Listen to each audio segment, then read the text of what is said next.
Hello, good morning everyone. Myself Kailash Dhanraj Devre, working as assistant professor in R.C. Patel Institute of Technology, Shirpur in Mechanical Engineering Department. My subject for this FDP is Energy Conservation and Management, in which we will discuss about clean energy. In first two videos for this FDP, in first video I have explained methods to obtain the clean energy and effect of conventional energy production on environment system. In week 2, video details is as follows, in which I have explained various standards were discussed regarding to the energy. After watching this video, the learner will able to know the impact of conventional energy system on environment, know the global ISO standards used in energy system, able to know the importance of renewable energy and calculate the carbon emission from energy sector. In this, some standards are related to the energy. First standard is ISO 50001. The purpose of this standard is used for energy management system. Second standard is ISO 140001 used for environmental management. Third standard is ISO 14064 used for quantification and reporting of greenhouse gases. And the next standard is ISO 14025 used for environmental labels and declarations. In this video, we will learn how to calculate the carbon emission. For this, I have selected combined heat and power plant. In first figure, fuel goes into the boiler, then high pressure steam is provided to the steam turbine, and through generator electricity is generated. In the second diagram, the heat water goes into the fuel goes into the combustion turbine, and the hot exhaust gases provided to the heat recovery boiler and steam to the process. And the another part is go to the generator for electricity generation. This is the plant, or this is the combined heat power plant. The effect of this power plant on the environment is pollutants of coal-fired power plant.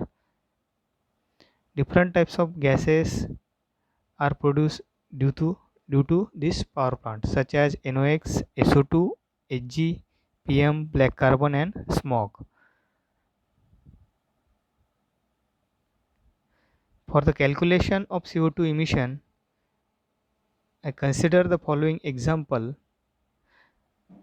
The example is like, consider a hypothetical combined heat power plant system that fires a total 5000 GHz LHV of distillate fuel oil to produce the 4 energy output which is shown in table.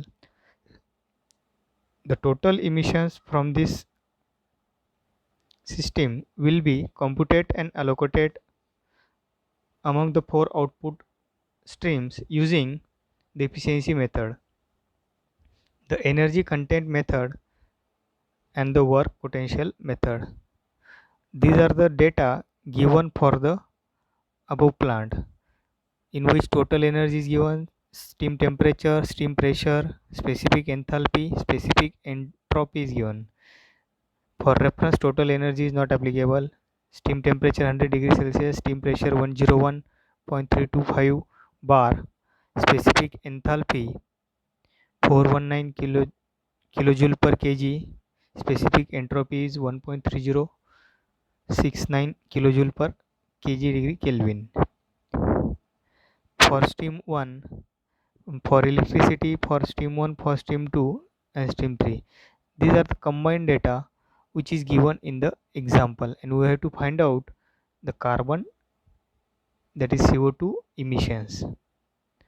There are various steps to calculate the CO2 emissions, in which in this example the recommended default values for the US will be used 35% for electricity production and 80% for heat production.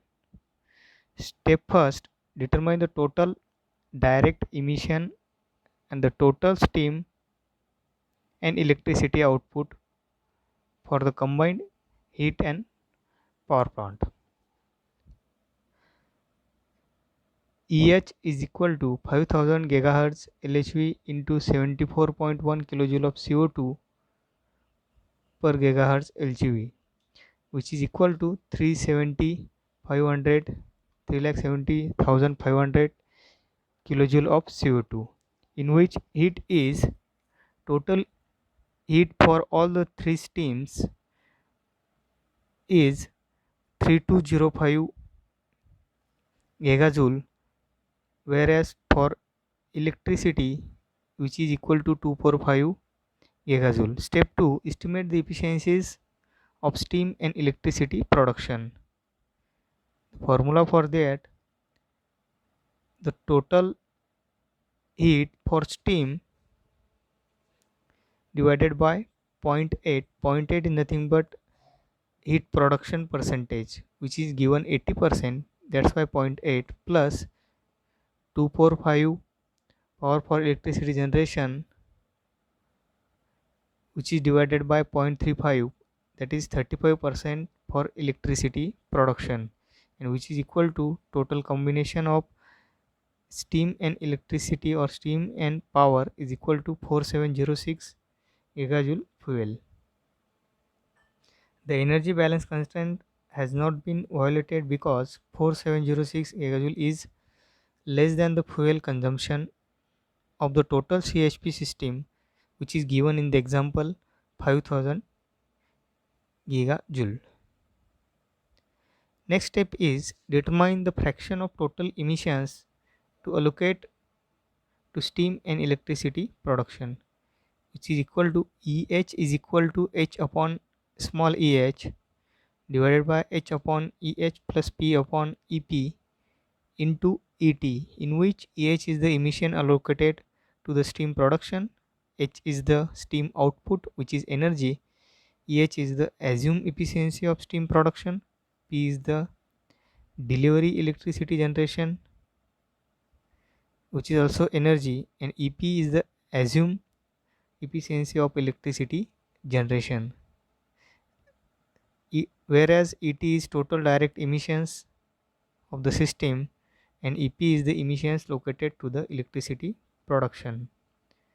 EP is calculated by the formula ET minus EH, that is total direct emissions minus emissions allocated to the steam production.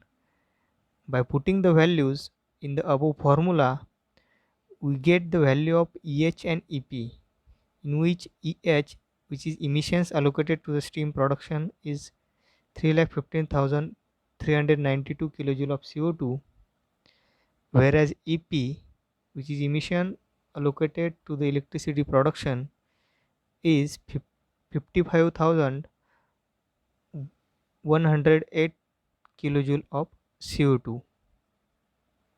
Then calculate emission rates for steam and electricity production. For steam,